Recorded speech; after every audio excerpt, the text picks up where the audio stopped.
Hello and welcome to Red Gaming Tech for your daily dose of focused gaming news. Myself, Marta. Today is the 22nd of August, and this time I have a couple of tidbits of news regarding The Witcher 3. The first couple of tidbits come from a Witcher 3 Q&A, the full link to which is in the description below this video. But the main thing I want to discuss is the lack of scale of enemies, as the community managers have said that in The Witcher 3 the enemies will not auto-scale.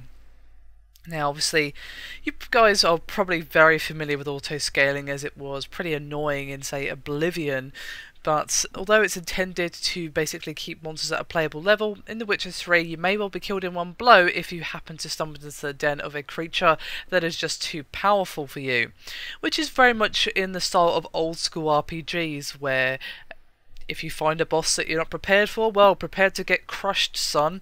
So I definitely like that, and it gives you something to shoot for as well. It's like you get instantly killed by this really tough boss, you want to come back when you're powerful enough and kick its ass and show it who's boss. So I definitely am a fan of that.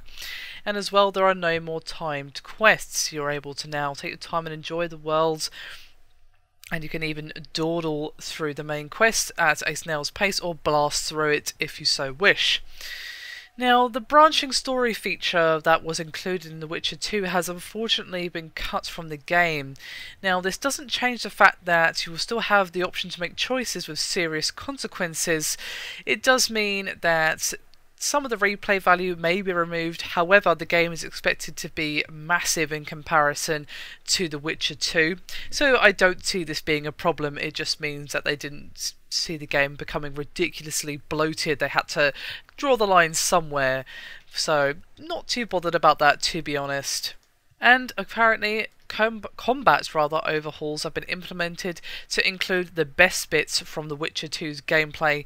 That will include a refined dodge mechanic that of course will allow you to evade enemies and things like that. Oh, and finally The Witcher 3 will be making use of a grid-based inventory, which is definitely good. It gives me sweet memories of Resident Evil 4.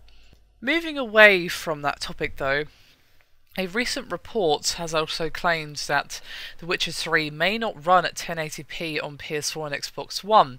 CD Projekt Red, who are of course the developers of the title, have responded to say that a final resolution has not yet been established, and they said, quote, "We are working hard on optimising the game and nothing is set in stone," and this came from Thomas Tink to GameSpot, and he continued by saying, quote, "Our engine team remains optimistic, and we will surely squeeze the most we can out of each console. I know you might be expecting concrete info like the final frame rate and resolution, but it's simply impossible to give it sort of thing before the optimization process is complete." So basically, unfortunately, nothing's set in stone. It could be 1080p, it could be 900p, it could be 720p, we just don't know.